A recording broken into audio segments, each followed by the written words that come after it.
6, I don't know. At the risk of turning this into a video about stoicism, which is not what I intend to do. There's way better videos that people make that are way more articulate than I am. The only thing that you can go onto YouTube and research for yourself, or read any of the books that I recommended before. But I do. The only thing I can offer is a more unique perspective based on my situation, and this is where you might get some benefit. There's a number of different things, lots of different individual bits that that I found in, especially the meditations by Marcus Aurelius that helped me. But there were 2 bits that I'd suggest that helped me personally more than everything else. So I'd just like to share those. And again, this is based on my personal situation, and probably or possibly your situation. Having, for you watching this video, the only people finding this really are going to be people that are scrabbling, which is what I found myself doing, looking online, and I found comfort in hearing. I can't remember the girl's name now. There was a young girl she'd found that she had a tumour in the same place in her brain, the same as mine, and I didn't want to look at too much, and again I didn't want to research too much because it's hard to draw parallels with other people. I've found certainly with cancer, and certainly with brain tumours, everybody's is different, so you can't draw similarities. But this girl had hers in the same place, so she had some similar reactions to me, and she's further down the line. Hers is a different type of tumour. I know hers is different to mine, but there was comfort in seeing this girl's video, in her sharing her thing. So I this is the only reason really I'm sharing this. But 2 things that I found helpful. Other things are going to come to me later a bit. Two of the first ones that came to mind. The first one is the principle that there are things within your personal control and things not within your personal control. And the idea is, as easy as this sounds, to accept what is not in your control and just accept it, even if it's terrible. If there's nothing that you can do about it, it's not worth any of your energy, as much as it's possible to do so, to not give any energy to something you've got no control over. So if you learn this terrible news, and you're going to have to have this very difficult operation, and these are some of the after effects of what could happen during this operation. Here's the worst case of the scenario of that operation. Here's all the things that you've now got now. If I was to just list those and start rallying against those things, they're things that are beyond my control. If I lend too much emotional energy to any of that, it doesn't help me. All it does, it just drives me would drive me into a spiral of just hopelessness. What things can I do? What can I do? Well, what I can do is I can try and keep myself as healthy as possible right now. I can enjoy the lucid, clear days that I've got now with my family in front of me. I can, that's in my control. I can give all of my energy to that. That sounds really easy to say. I know it sounds glib or easy to say, but it's really true. There are things, as soon as you recognize something that's beyond your control, to try your best to let that go. And just draw within sphere of control, the things that you are under your control. There's power in holding those things beyond your control. I'd say this to students. And my students, I'm an English teacher, and I love my job. I love my subject. I'm not always great at it, but I'll try my hardest and I try and do the best by my students. But I see lots of students, rightly, I wouldn't blame them, being incredibly stressed over exams, for example. They can't control what's going to be up on the exam. They can't control what their result is going to be.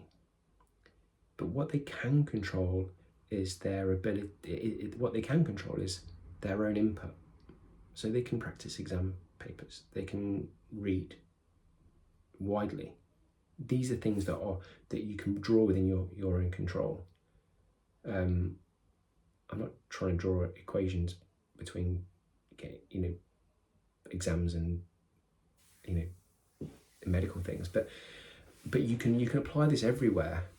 Feel free to skip this if this feels like it doesn't make any sense, but I can't tell you how much personally this stuff that I already knew, suddenly when I was put under the scrutiny and the pressure of finding out this terrible news, or this news about sort of dodgy brain, this was helpful, and it is helpful. This is incredibly helpful. That's the first one. And the second one, again, this might not charm with lots of people, but it's this idea of fairness. Hopefully there'll be at least one person who see this and say, yes, I know, I completely agree. But, and I've tried to find the exact quote now, but I can't remember it. I can't remember the exact quote, but the principle is this. And I can't tell you how, after learning this situation that I'm in, I can't tell you how suddenly this thing that I'd highlighted maybe years ago, where I'm like, I'd highlighted before, something in my brain knew it was right, and suddenly now I know it to be right. I feel it intrinsically to be correct. And it's the idea, it's going to sound bleak, but bear with me, that we live in an indifferent universe. And the idea that sometimes terrible things happen to people, terrible things happen to good people that you'd say, oh, they don't deserve that. Or, and this is, I've heard this a few times, it's unfair.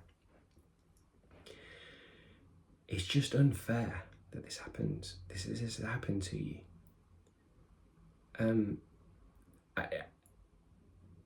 Honestly, I can't tell you how absurd that sounds now. How absurd that sounds. It doesn't register at all.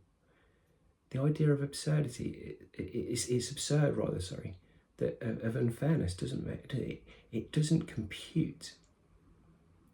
Because if not me, why not me? Why not me? Terrible things happen across the world and through the history of time. Terrible things have happened to people. Unspeakable things, where I would swap a million places. Rather the other way around. A million different people would happily swap with my personal situation. And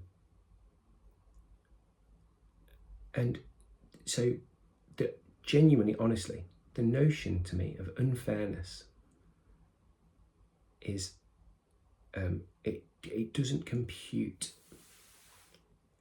I know that sounds like there's no comfort in that, but I can't tell you the depth of comfort of that, of realising that why spend effort rallying and saying this is unfair, you don't deserve this, you haven't done anything no, of course nobody deserves anything.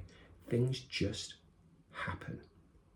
And I think the quicker that you recognise that fact, is actually there's immense comfort just sweeps over you. This is just what happens.